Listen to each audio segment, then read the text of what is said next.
কোটি বাঙালির হৃদয় জয় করা সঙ্গীত শিল্পী প্রতুল মুখোপাধ্যায়ের প্রয়াণে শোকের ছায়া সব মহলে। শনিবার সকালে কলকাতার পিজি হাসপাতালে না ফেরার দেশে চলে যান এই শিল্পী। তার বয়স হয়েছিল ৮৩ বছর। সোমবার থেকেই তার শারীরিক অবস্থার অবনতি হতে থাকে।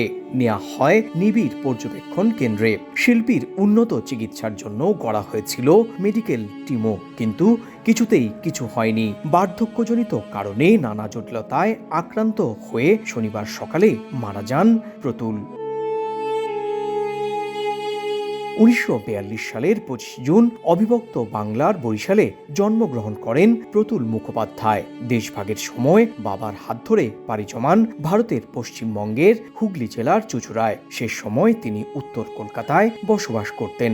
ছোটবেলা থেকেই নিজের লেখা ও সুরে গান গাইতেন। মাত্র ১২ বছর বয়সে কবি মঙ্গলচরণ চট্টোপাধ্যায়ের আমি ধান কাটার গান গাই কবিতায় প্রথম সুর দেন। নিজের লেখা গানের পাশাপাশি কবিতাতেও তিনি বিভিন্ন সময় সুর দিয়েছেন। তার লেখা গানের মধ্যে হৃদয়ে ছুঁয়ে যাওয়া গানগুলো হচ্ছে আমি বাংলার গান গাই এবং ডিঙা ভাষাও সাগরে।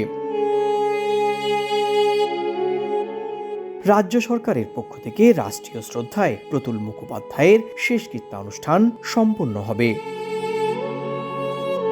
সুব্রত আচার্য, সময় সংবাদ, ভারত।